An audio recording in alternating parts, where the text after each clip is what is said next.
Hi, everybody. Hi. Hello, I see you. My name is Annalisa Diaz. I am the Director of Artistic Partnerships and Innovation here at Baltimore Center Stage. I am delighted to welcome you all to BCS tonight. And I'm curious, by a show of hands, for how many of you might this be your first time here at BCS? A couple? Wow, a couple? Yeah, this is awesome. Wow, welcome. Can we give them a round of applause? Welcome to BCS. We're so glad to have you here. A quick housekeeping note, we are still asking everyone to keep their masks on inside unless you're eating or drinking, and our bar is open. So please help us keep our community safe by keeping your masks on if you would. And before I begin, I want to offer a quick land acknowledgement. Baltimore Center Stage is located on the ancestral and occupied lands of the Piscataway peoples by the waters of the Chesapeake Bay. These lands have been cared for by the Lumbee, Lenape, and Susquehannock peoples and many indigenous nations who are still here today. We pay our respects to their elders, past, present, and future. The Baltimore Butterfly Sessions is a civic dialogue series where we use art to catalyze conversation. So we will have a moment during the show where we'll encourage y'all to share your thoughts with each other. But in fact, if you haven't had a moment to say hello to the folks around you, I would just want to make a little space here to just have y'all introduce yourself to folks around you so you can say hello. So go ahead.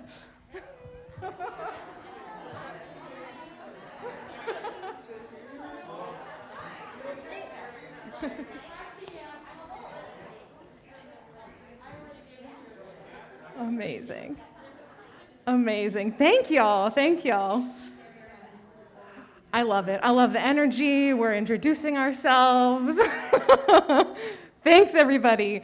So the theme for tonight is looking back to look forward.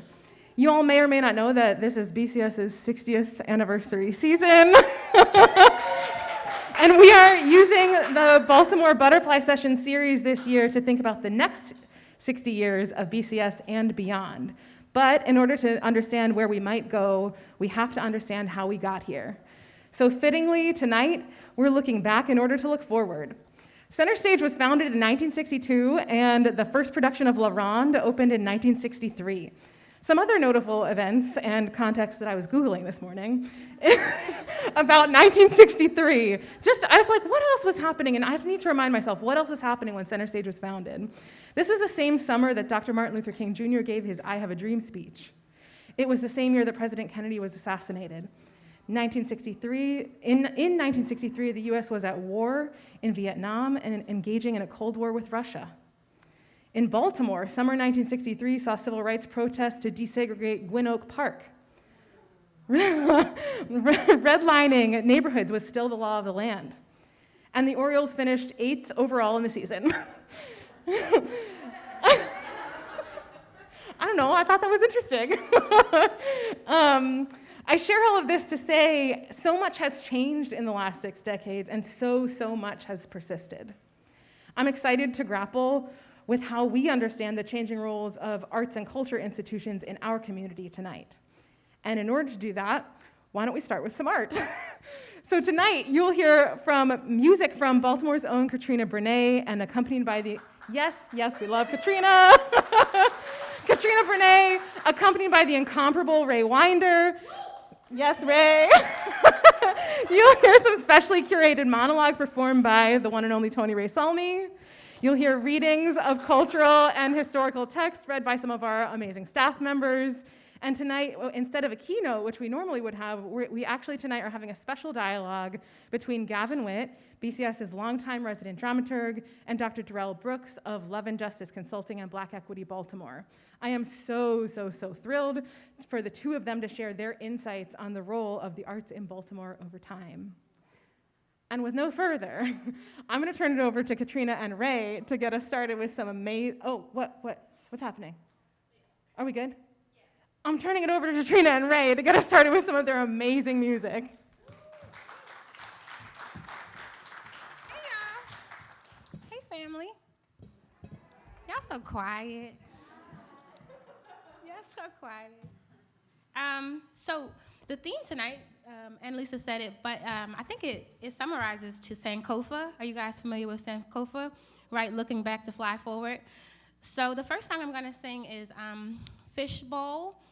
I think it's apropos for what we're talking about, right? What our standard of normal is, what we aspire to is changing, should change, right? We shouldn't have to keep grinding for things that we can't take with us when we die, right? The things that are most important are the things that we feel, not the things that we can touch necessarily. It's even if you can hug a person, it's the feeling that you get when you hug them, right? So Fishbowl is, I guess, a metaphor for how we feel like we need to like live in the right area code or buy the right car. But there's like, if you could imagine, the right communities, the right schools, the right kindergarten, all of these things, but there's a big old ocean outside of it that no one is, Anywho-ha. That's it. Let's do it. Yeah. Ray, take that mask off. Oh, I keep forgetting. It's okay. It's I my can't little sing sister, with guys. the mask on. Yeah.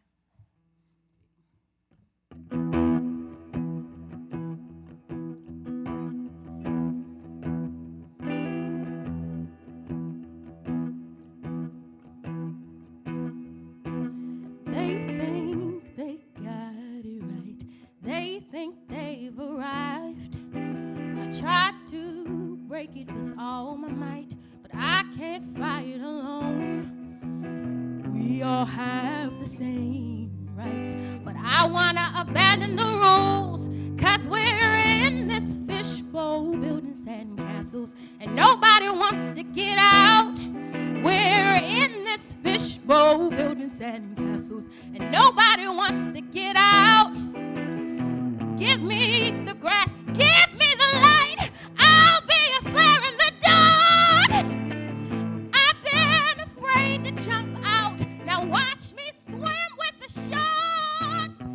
We all got the same rights, but I want to abandon the rules, 'cause we're in this fishbowl building sandcastles, and nobody wants to get out. We're in this fishbowl building sandcastles, and nobody wants to get out. We're in this fishbowl building sandcastles, and nobody wants to.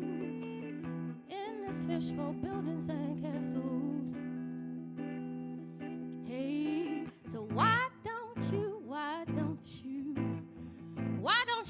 break out? Why don't you wanna break out? Say, why don't you wanna break out? Why don't you break out? Break out! Break out! Break out! Break out!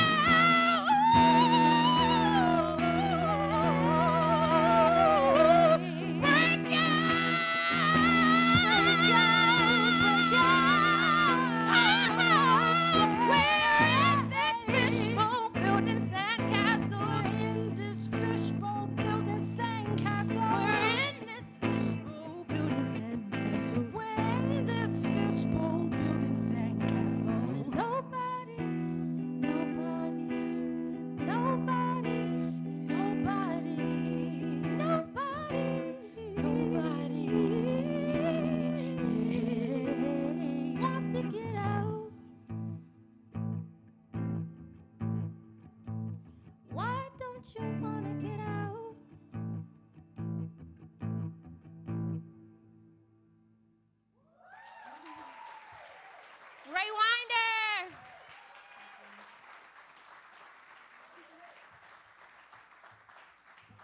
Y'all, come on. Are you kidding me? Let's give it up for Katrina's mom, by the way.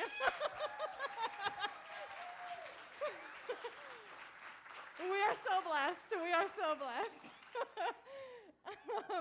Oh my God. Okay, Katrina, Ray, thank y'all for kicking us off.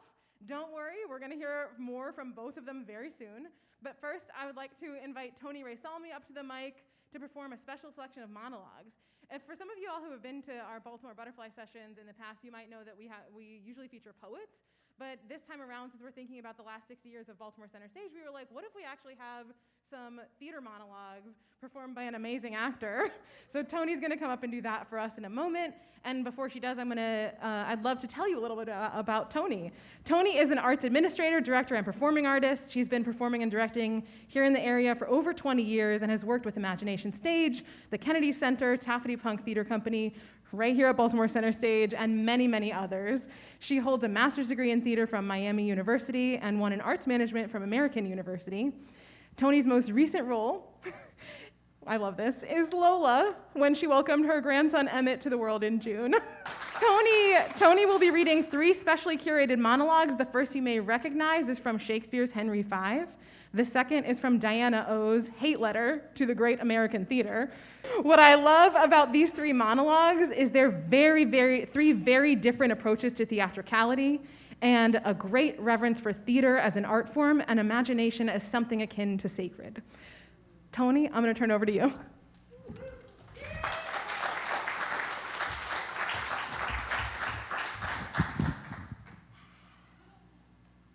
Oh, that song just gave me energy. Oh, for a muse of fire that would ascend to the brightest heaven of invention. A kingdom for a stage, princes to act, and monarchs to behold the swelling scene. Then should the warlike Harry, like himself, assume the port of Mars. At his heels, leashed in like hounds, should famine, sword, and fire crouch for employment. But pardon, gentle Zal, the flat, unraised spirits that have dared on this unworthy scaffold to bring forth so great an object. Can this cockpit hold the vasty fields of France? Or may we cram within this concrete, the very cask that did affright the air at Agincourt? Oh, pardon. Since a crooked figure may attest in little place a million, and let us, ciphers, to this great account, on your imaginary forces work. Think, when we talk of horses, that you see them printing their proud hooves in the receiving earth. For 'tis your thoughts that must now deck our kings. Carry them here and there, jumping o'er times, turning the accomplishment of many years into an hourglass, for the which supply admit me, chorus, to this history, who prologue like your humble patience pray, gently to hear, kindly to judge our play.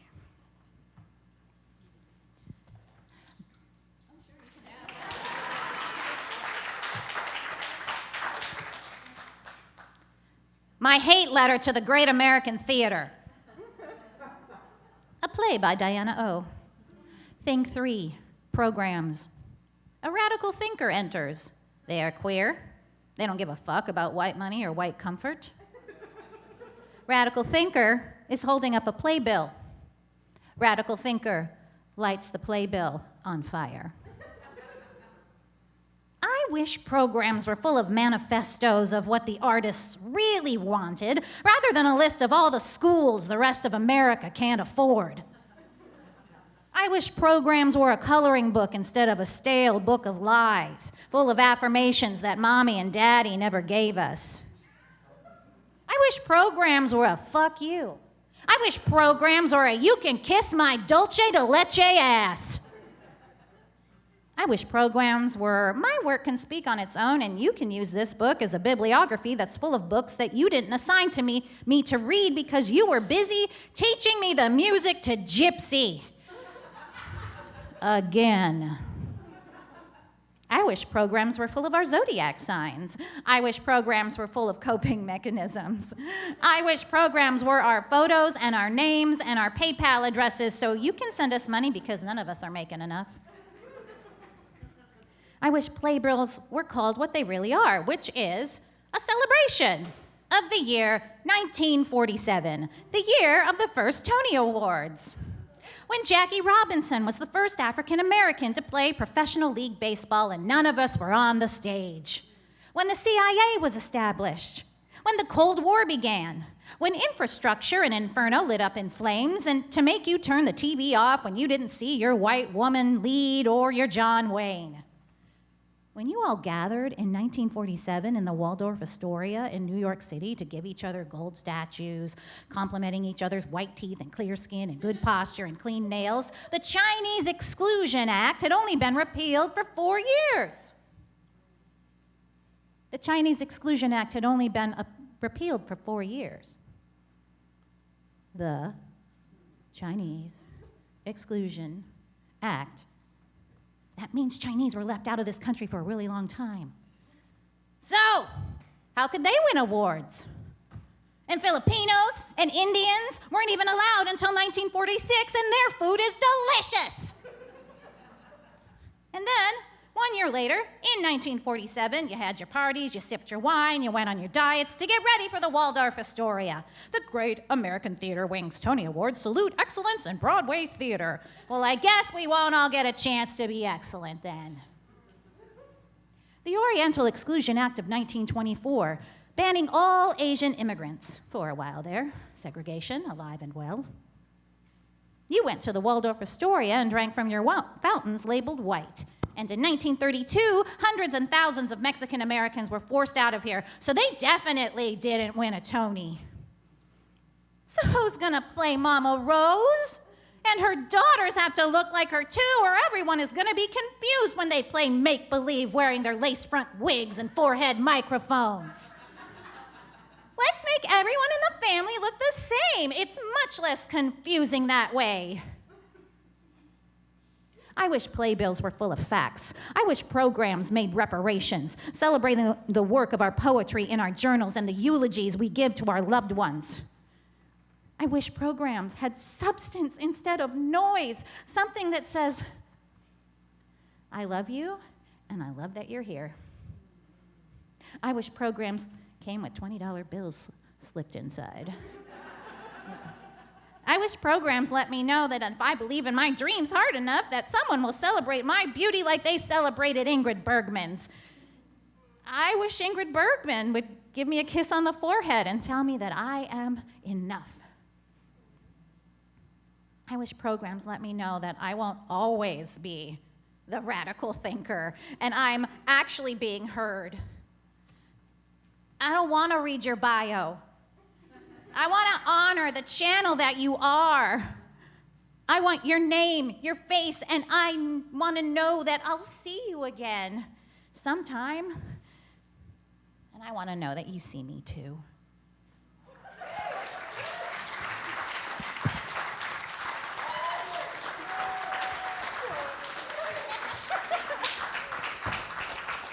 Amazing. Thank you, Star. Thank you, Star. Tony, thank you so much for blessing us with your theatricality and your wolf howl. Now I want to invite up some of our staff readers. They'll be sharing with us a constellation of 3 specially curated texts, and these are meant to give us some more food for thought about the context of the role of the arts, the American regional theater system and all its imperfections. And y'all, I found an amazing article in the Baltimore Sun from BCS's 10th anniversary season that I could not resist sharing with you because it is hilarious and delightful. Sabine, are you starting? No, David Cantor is starting with that one.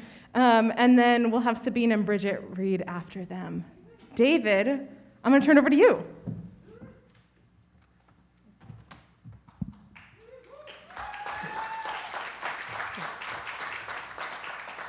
Hi, my name is David Cantor. I'm reading an excerpt from a 1973 Baltimore Sun article by John Dorsey titled, "The Patient Had a Will to Live. It's a Miracle. Center Stage has survived for 10 years." It begins a quote. One of Center Stage's directors and founders smiles when he thinks of the way the theater got its start. "We were so naive and stupid that sometimes I think we must have been crazy," he says. "But it was a good thing, because otherwise we never would have done it at all. Conceived in ignorance, born of little but hope, nurtured on deficits, always in trouble, Center Stage has stumbled and struggled along, and finally made it to the ripe old age of 10. The first group had several meetings in the summer of 1962, the original shareholders, hatched a plan to sell shares in a corporation that would be run as a profit-making organization. Exactly. Excuse me. That was where we were so naive. This is Harry Feinberg, the founder of Durham Paints. Mr. Feinberg recalls, "I don't think we talked to any theater people from other cities. If we had, we would have found out that you can't make money on regional theater."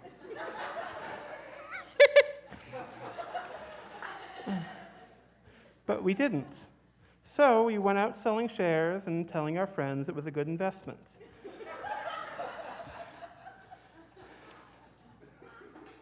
I remember one of them saying to me, "Well, Harry, you're a businessman, and if you say it's a good investment, it must be." It was a good investment, if not quite in the way they thought.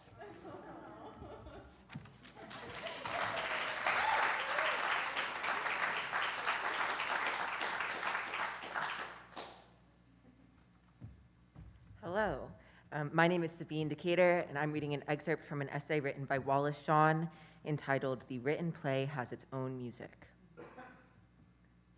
More and more, I've come to think, perhaps you'll find this self-serving, that to call plays or stories or poems good or bad is often not very illuminating, whereas it can at times be extremely helpful to notice that right now, when I read these particular poems, I feel well, I feel happy, I feel that I am getting something that I have needed.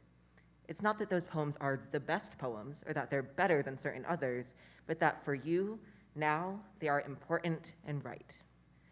Animals in the forest require certain nutrients and they learn how to find them. They don't need all the same things. They don't need the same things at every stage in their lives. The nuts that a particular badger finds of very little value may turn out to be crucial for a particular squirrel. As writers, we can't predict who might come along, who might find our offerings valuable.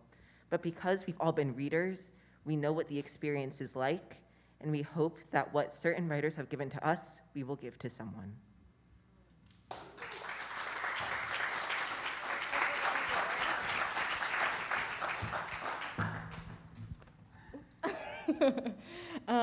Thank y'all so much to our readers for all of that. I'm going to invite Katrina and Ray back up for a second song. I'm so excited. Yes, give them a round of applause. Amazing, amazing. And while they're getting set up, I just want to say a tiny bit. I want to love on Katrina a little bit. Katrina Brene is a classically trained, multidisciplinary artist from right here in Baltimore, Maryland, with a degree in music and vocal performance from Clark Atlanta University. Before answering her calling to the theater and the stage, she initially studied visual art, and to this day, she sees herself as a painter, both on and off stage. You may have seen Katrina right here on this stage, actually with Ray, Yes. At the Soundcheck event earlier last season. And you also may have seen Katrina on stage in that theater as Effie in in Art Centric's production of Dreamgirls. Yeah. Yes, we love. I'm going to stop loving on Katrina because I could just go all night. Oh, stop. And I'm going to turn it over. Oh, before I turn it over, I wanted to offer a question as this next song is going to be a little bit more contemplative. Yes. And I want to offer a question to y'all for your consideration through this next song, which is, what do you think the role of theater is in our community? Mm-hmm. Oh, yeah, this is good. Oh, yeah. Ray? Uh-huh. Yeah. Yeah. Also, I'm going to love on You can Ray. talk. Ray Winder. No, don't do that. Ray Winder is like my chosen sister. I love her so much. She's so very amazing. This next song we're doing is hers. So I'm not going to let her let me talk because it's not my song. Good talk. Yeah. Well, yes, I'm Ray. Yeah, and I wrote this next tune. It's called Mind Your. Yeah, it's just an introspective think piece.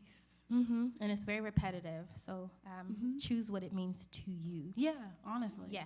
Yeah, a lot of my music's that way. So, but this is one of my favorite ones. This is like one of the first pieces I wrote when I was getting into like my mantra writing. So, Mm-hmm. so I think you'll feel this one. Yeah. Yeah.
dark atmosphere,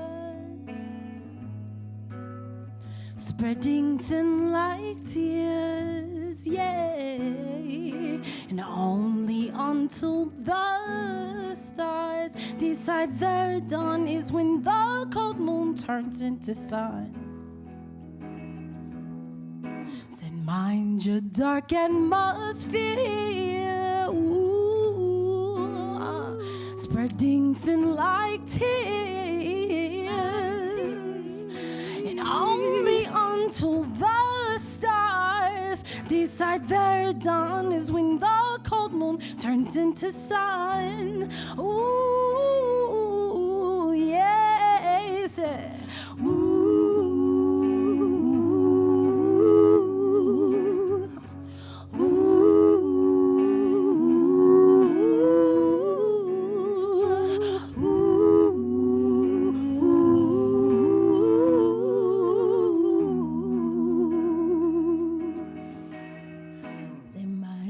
Dark atmosphere,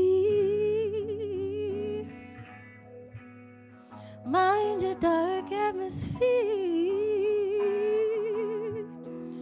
mind your dark atmosphere.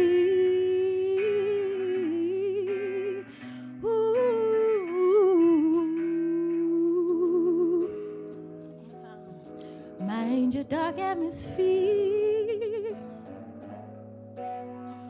Only in the sea, only when the stars decide there is when the cold moon turns to sun. Yeah.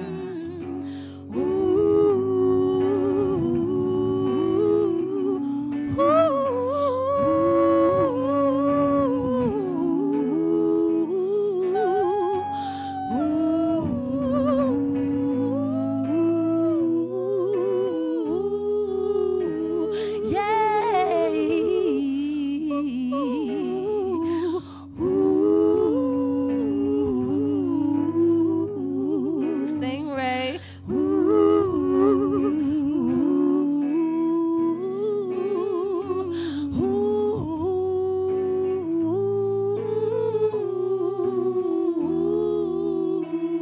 One more time on the ooze.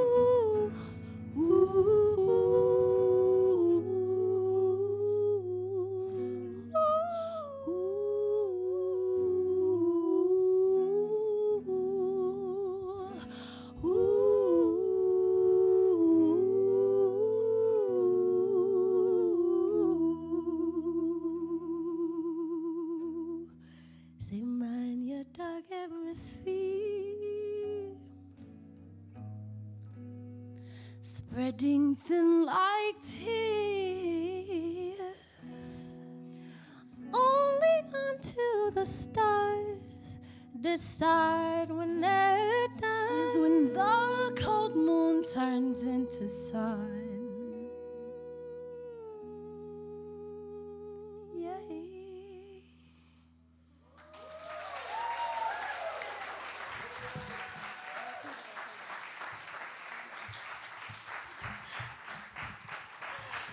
Y'all, are you kidding me? Couldn't So you listen just- to them all Can I, night? can I say something very quick? Please, please. So we were supposed to both sing the verse. Oh, we doing it again? No, we were both supposed to sing the verse, but I tricked her and just did like ad libs, so that way she would have to sing both of it.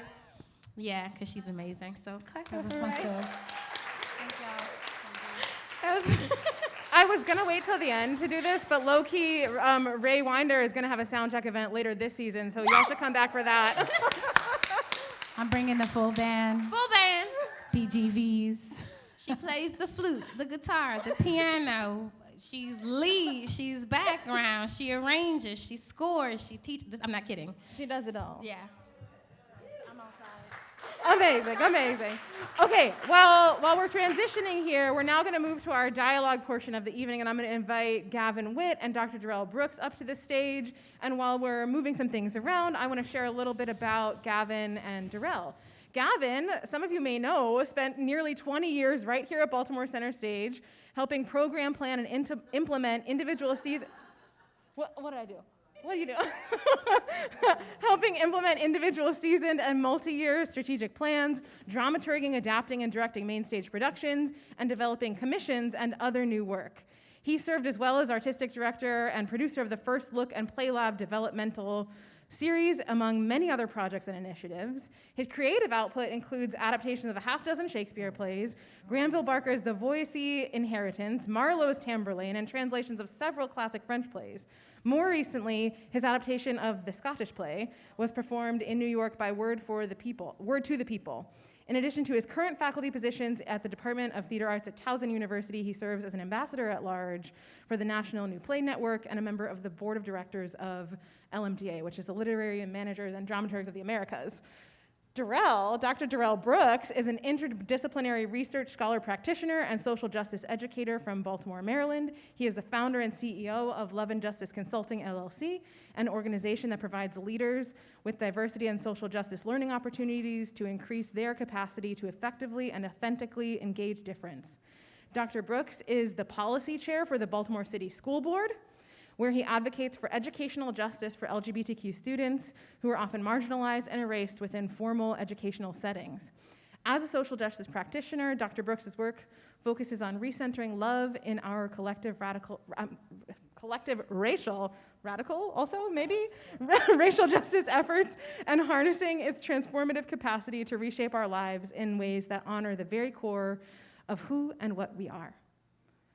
It's such an honor, and I'm staying up. I'm going to moderate this little dialogue here with my good friends, Darrell and Gavin. Thank you. Wow. Amazing.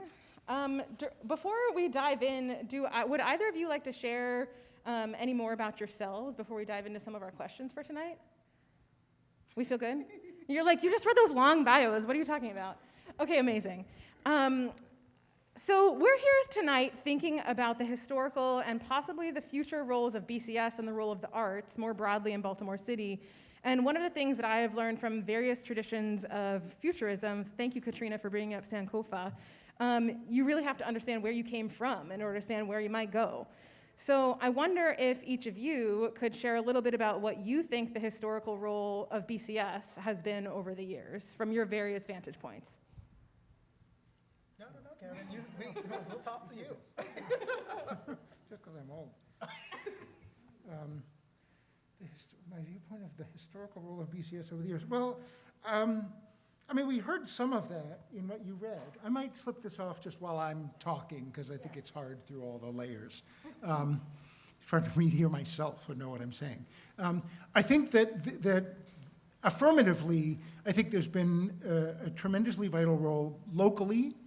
I think that initiative, out of all the folly, ignorance, and hope with which it began, right, and then kind of coming together, that the idea of a group of people who felt that they wanted to make a difference in the community and to do that through theater is a very powerful initiating force and a very powerful touchstone that has generally stayed true through Center Stage's legacy, I think. So I think that's a really important piece of the history of where it's been.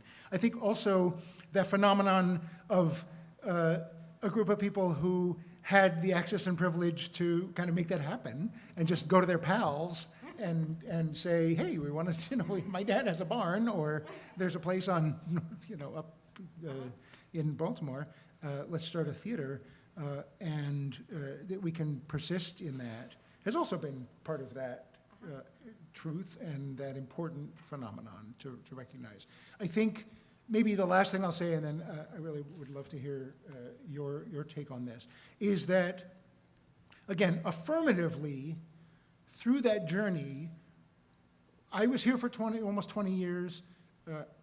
I was fortunate enough to kind of overlap and inherit the legacy of those who were here even longer than that, and I'm interested in history. So I feel like I have a sense of the longitude, and in that longitude, I think that there has been an ever-evolving expansion of whom Center Stage is serving, of who we mean when we say serve the community with our theater. And that has been the deaf community at times. We've included that. That has been ensuring access economically. That has been by racial demographics, right? But ever growing, and less affirmatively, I think Center Stage has been challenged sometimes to recognize the places where we have yet to have grown and have yet to grow in doing that. So I think that, for me, in the context of these conversations, is where I think really is the important piece. That kind of celebrating theater and theater making and the craft of art at the heart of bringing a community together and contributing to the community and getting something from the community, I guess. I don't know, let me stop there. No, that's great. Darrell. Yay, stop. Let's see if I can get a little closer. Can everybody hear me? Yeah. Awesome. So I think I entered this conversation as a Baltimore native.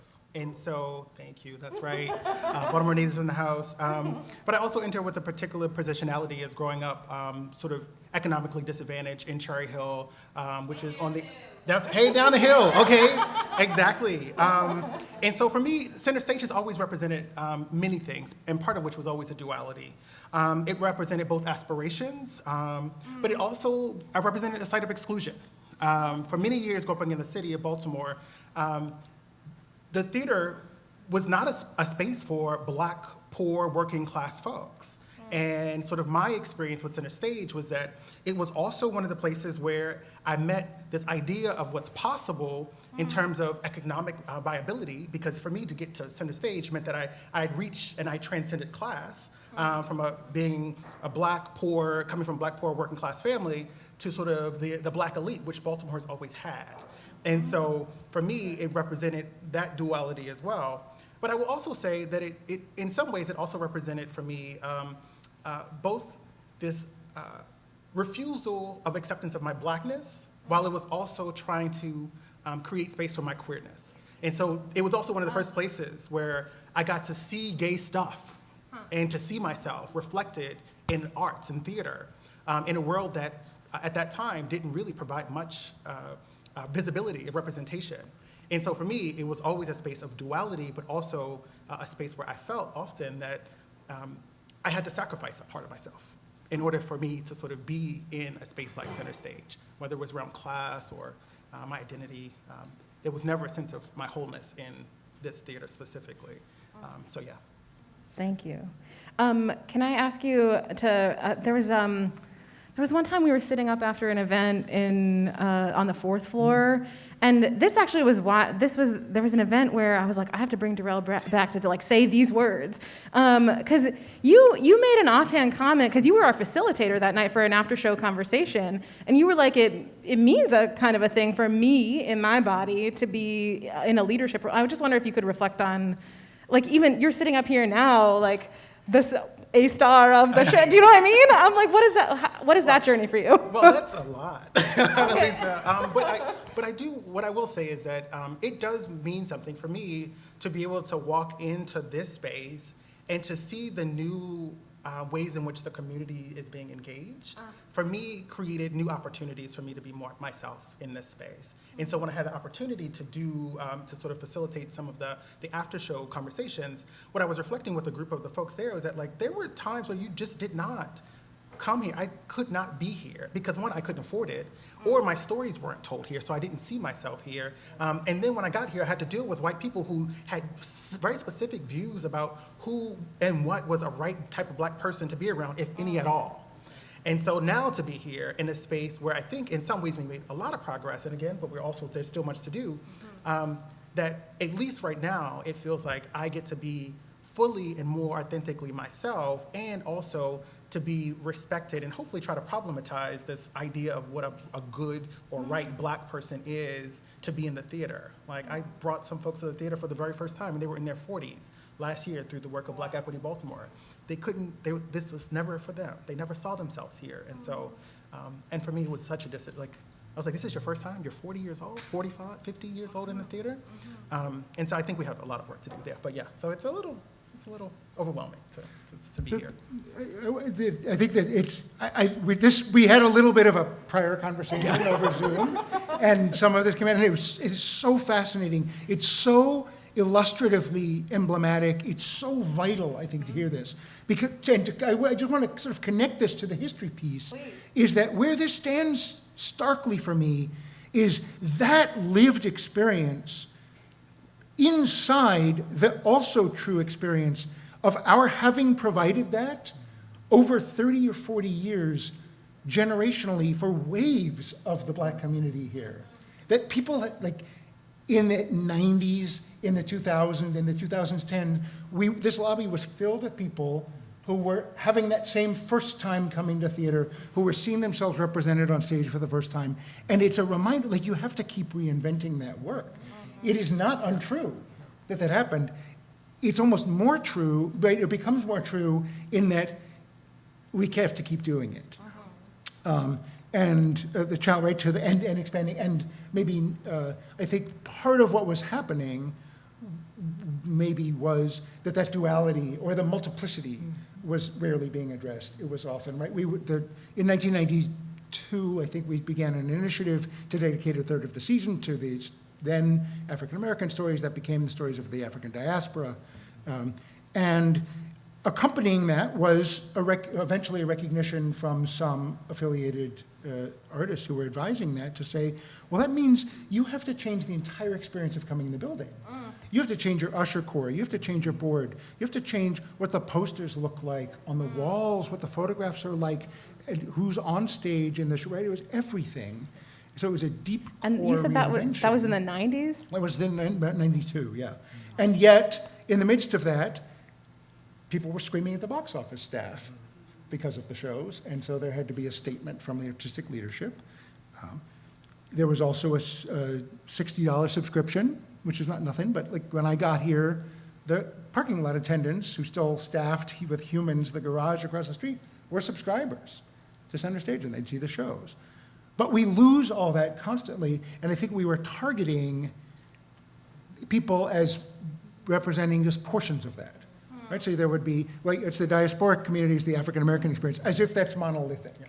We would look at that rather than the full range of what it is in Baltimore. Or we would look at maybe an economic initiative or the young and not, so I think the two reminders that really jump out that I think we need to embrace in this idea of looking forward, not to get ahead of you, whatever, but is that this lived experience is constantly needs to be renewed and is different from the story we think we're telling ourselves, when we're just to speak as someone who was here inside the walls, and and your advocacy for the idea of the full range of the experience rather than sort of narrowly parsing that is a piece that's also easy to forget. I don't know, it's so striking to me in what you say, so resonant. Sorry, go ahead. No, thank you, Gavin. Thank you for adding all of that. I actually, maybe we should move straight to the present since we're already, Gavin's like, let's go to the future. I wonder if we could spend a little bit of time where we are right now. Gavin and Darrell, you both, I know, do quite a lot of work with students. Gavin, you're at a university. Darrell, you're on the school board. Yes, can we thank Darrell for his service? My volunteer service. Yes. Yeah. Good work. God's work. Hard work, God's but work. good work. I wonder if both of you could reflect a little bit about the role of the arts and theater. So moving sort of beyond just BCS, but the role of the arts and theater here in Baltimore City, as you see it through your own eyes, but then also I'm sort of curious what students how you see the role of the arts and theater through the eyes of your students. Yeah, so I think for me, and as I sit and reflect on my role as a school board member, and just the various initiatives, and sort of I started to track my own space and time since having went through all of my schooling, K through 12 in Baltimore City Public Schools, there was a concerted effort to strip the arts from Baltimore City schools. Part of it was a part of funding, right? Funding was drying up, and people were being forced to make decisions around what they thought students needed. And so what I'm seeing now is, in this particular moment, system-wide, and I think it has really important impacts to pay attention to, is that we only, not every student is actually getting the arts, whether it's visual arts, sort of musical, and because of that, I think we're missing really important opportunities. One, the therapeutic benefits of being in the arts, of finding our voice and helping folks express ourselves. And then the fact that so many, and this is probably an overly generalization, but I find that so many of our students, no matter their sexual orientation or identity, who are creative, find those spaces to sort of help them become, I think, the productive, sort of open, emotionally available people. And I think we're doing a disservice. And I think it's not only in our city schools, but across the board in Baltimore City by not allowing the arts to do what it does best, which is, I think, to help people discover who they are. And for me, that's what's missing right now. And we need more of it.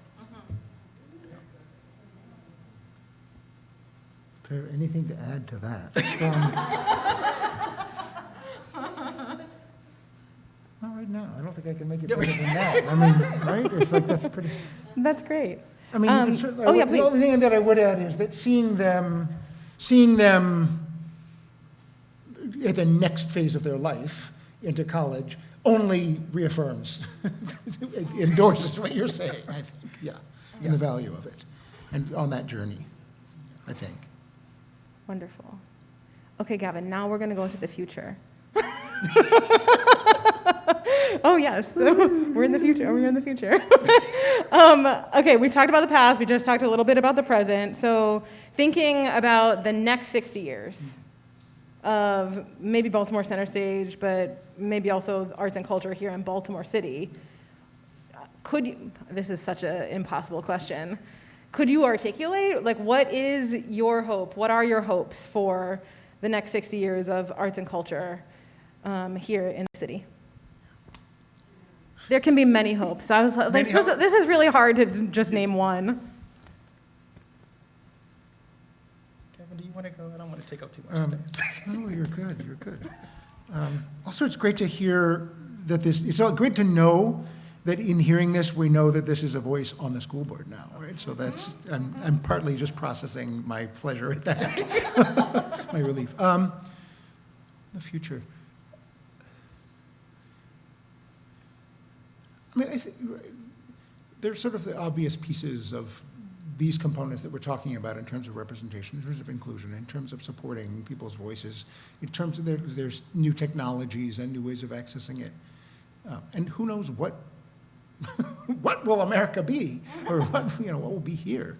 But I think a hope for the future, maybe not an anticipation, but a hope for the future, is that theater maintains, or the arts and culture really, right, it maintains their essential role in, for the artist, being a place of truthful expression, both the expression of one's self and identity that you find, of connection, and of the expression of questions, right? A place to interrogate, to wonder. I mean, I loved that you, Katrina and Ray, that you framed that song as a place for us to wonder while we listened, right? So I think that having the arts for artists as a place to do that, and you can see in this, I forgot about these wonderful quotes, right? This, how many times playwrights have wrestled with this idea, but also that it is a place where, as a community, we continue to come together and come more together, truly, in order to also go on that exploration for ourselves. What is this piece of art? Well, I don't know, theater, whatever kind of art making it is. Let's be expansive in that. But that is that place of exploration also for people who are encountering it, and that group expands and finds a way to embrace that curiosity and openness, that you encounter other visions of truth and better understand your own. Maybe I'll leave it there. I hope it does that. Thank you. Yeah. Darrell? Yeah, I mean, I think, when you asked that question, my thought was to ask another question, which is, will Center Stage specifically love Black people? Black, queer, disabled, neurodivergent, poor, working class people. And for me, will Center Stage be a space that helps those people, those historically marginalized people, resist erasure and dehumanization? And for me, theater should be a space that helps prepare the next wave, the next generation, to live and navigate systemic inequalities in a way that allows them to both maintain the core of who they are without losing themselves under the weight of historical systems like homophobia, transphobia, misogyny, patriarchy, white supremacy, colonialism, et cetera, capitalism, et cetera. And so for me, the future of the theater, and I'd ask, will it change? Will Center Stage really authentically trust the wisdom that lives and resides in those who are marginalized to be able to tell their own stories on their own terms outside of the white gaze? And that for me is sort of a vision and also a point to put y'all to the fire and say, what will y'all do? Because I think there's space. There's a lot of ground to cover. There's so many stories that have gone untold for too long, and I think the theater right now can be different, and it should be different for our communities.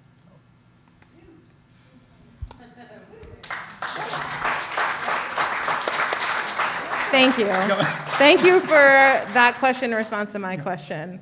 I'm not going to attempt to answer it, but I'm sort of sitting here thinking, like, don't look now. This is, when Darrell asked that question, will Center Stage, I'm like, will we? Like, I think about Center Stage not just as our staff, not just as these concrete, the brick walls and whatnot. I think of Center Stage as like also the people who show up and are in our audiences and are like, we are building that. We have the power, right, to like build toward that future that Darrell just invoked with this group of humans.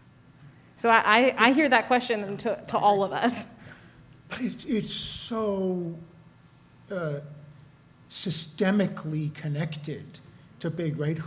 Who's getting access? What are the mechanisms by which you get here and can have access to that? Let's say all those stories are getting told and all the people are there. The story of you having to cross what thresholds in order for us to be here, right? Or to feel welcome, to feel that it's a place for those stories, the means by which we make them, sort of the entire mechanism of how are we treating the people who do it, and what's the relationship with the people who are consuming it, and even being confined by the space and the confines of the expectation that theater happens at a set time on a set day. I mean, is that all conducive to the other modes that other makers sometimes have as part of their creativity? I don't know, it's tricky. Not for nothing. Yeah. In the last couple of years, we've just shifted our mission statement, actually. Oh, God. And some of our board members are here right now, and I'm like, am I going to remember this off the top of my head? I believe it is inspired by our home city. Baltimore Center Stage acts as a cultural catalyst. Oh, my God. For using theater in all its forms. Oh, I'm missing parts of it. Sabine. Help me out. Of course it's the theater in all its forms part that I just wanted to sort of riff on, because what you're talking about is like the form of theater, and actually there are some assumptions baked into just what is theater and what counts as theater. Kind of that, So we now have baked into our mission statement using theater in all its forms, and thinking more expansively about like musicians and poetry and dancing. We just had the Baltimore Rhythm Festival in the house Saturday night. So we're really trying to think more broadly about what could this institution really be how could we be of service to the city of Baltimore? And an audience receptive to that is in part an audience who has experienced making it and encountering it in their early education. Mm-hmm. To get those programs back in so that they're doing, right? It's like then they're receptive to that. Yeah. And I think also bringing in, and I know Center Stage already inviting young people into the theater and like for the whole process. So not just for the final product, but everything that goes to becoming a producer or a writer or an actor or whatever it is, that people see this as not only an important pathway, but a viable one with a livable wage so that people can continue to create and to give their voice to push back against systems and in ways that help advance and progress our society. And I think, for me, that's what I hope that Center Stage continues to do, and they're already doing some of those things to kind of get the next wave ready. Thank you. Y'all, I could talk to Gavin and Darrell about this actually all night long. We already had a prep call that was 45 minutes long. I could just keep going, but I'm gonna bring us to a close and thank y'all so much for sharing with us your insight and your wisdom, your questions, your inciting questions for us to grapple with. I'm gonna ask Katrina and Ray to come back up to the stage to close us out with a final song. And I heard it might be a sing-along a little bit. Can I say thank you for hosting these? Thank you for my God, inviting of us. course. Thank you all for being here.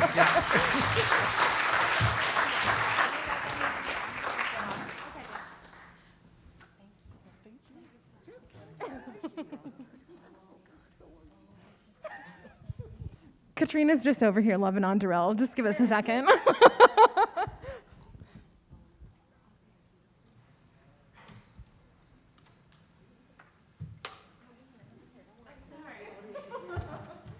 Hey, y'all.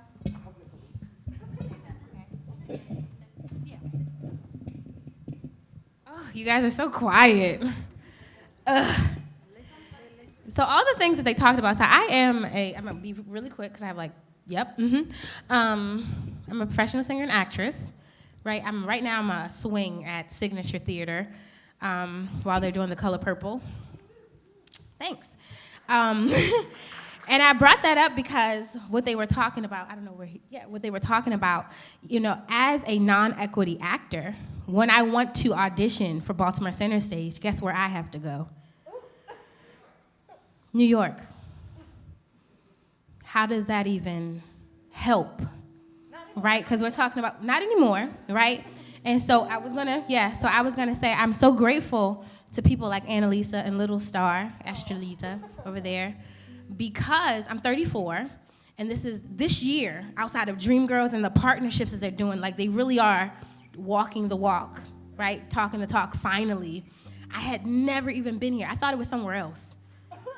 And I lived on St. Paul, 2029 St. Paul Street for 5 years. Maybe my last 2 years, I was like, oh, and I walked past here often, right? Because it's sometimes Baltimore, we have a class issue, right? So with that said, we're gonna do a call and response for Fishbowl. Y'all, if y'all are shy, because I'm not even doing this with y'all today. Like, don't do this to me. You know what I'm saying? It's not gonna be fun. I know you have your masks on, whatever, right? But right now we're talking about looking back to move forward, right? So we're talking about what we want to break out of. We want to break off of systemic racism. We want to break out of systemic classism. We want to break out of things that provide privilege for some and not for others. And outside of that, you want to break out of depression and anxiety and the things that hold you back and the silent battles that you have on a regular basis that make you feel like you're in a cage, because that could be a fishbowl too, right? And then be hopeful for the future, right? Because sometimes you start to outgrow that fishbowl. And when you know you've grown, you got to get out of it, right? So I'm going to do the refrain. We're in this fishbowl building sandcastles, right? Make this amount of money, go to this school, marry this person, have 2.5 kids. And how you have 2.5 kids? Anyway, dog, whatever the case is, right? You're going to do all those things. And then what? Then what? Because that's not real. So we're going to talk about we're in these fishbowls building sandcastles, and nobody wants to get out. And I'm going to say break out. You're going to say break out. I'm going to say, do you want to break out? Break out. I don't care if it sounds melodious.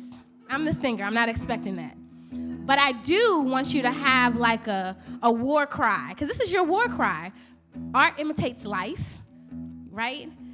We're all fighting silent battles. We're all trying to get out of some type of fishbowl. So figure it out for self, and then encourage yourself. And do it afraid. Because we're always going to be afraid, but do it afraid anyway, right? Y'all too quiet, yeah? Yeah? Okay.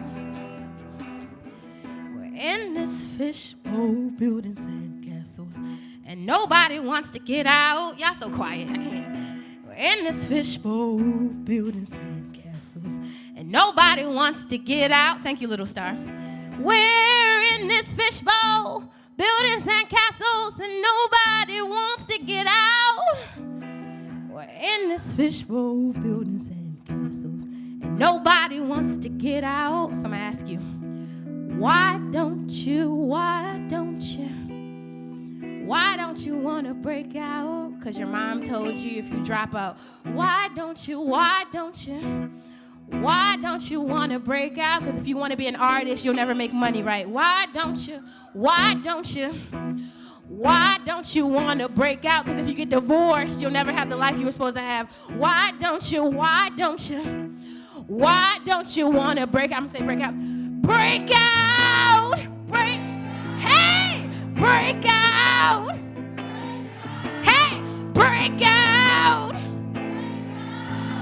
Break out!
Tree. I'm the apple tree. Thank you guys. My name is Katrina Brene, Katrina_Brene on Instagram. This is Ray Winder, RAYWINDER. We're going to be touring. We're going to be doing things. And in the meantime, I want you guys to keep breaking out. Can we go out on that? Hey! Break out! Break out! Break out! Break out!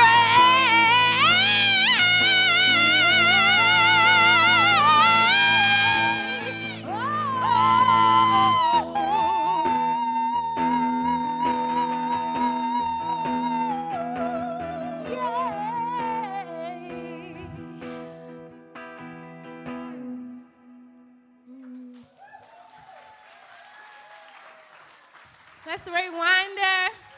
Thank you, Annalisa. God, are you kidding? Thank y'all. Oh, the best. Okay, I just want to say two more things, and then we're gonna wrap it up, y'all. Okay, but I have to say, can we get one more round of applause for these two? Because oh my God, so good.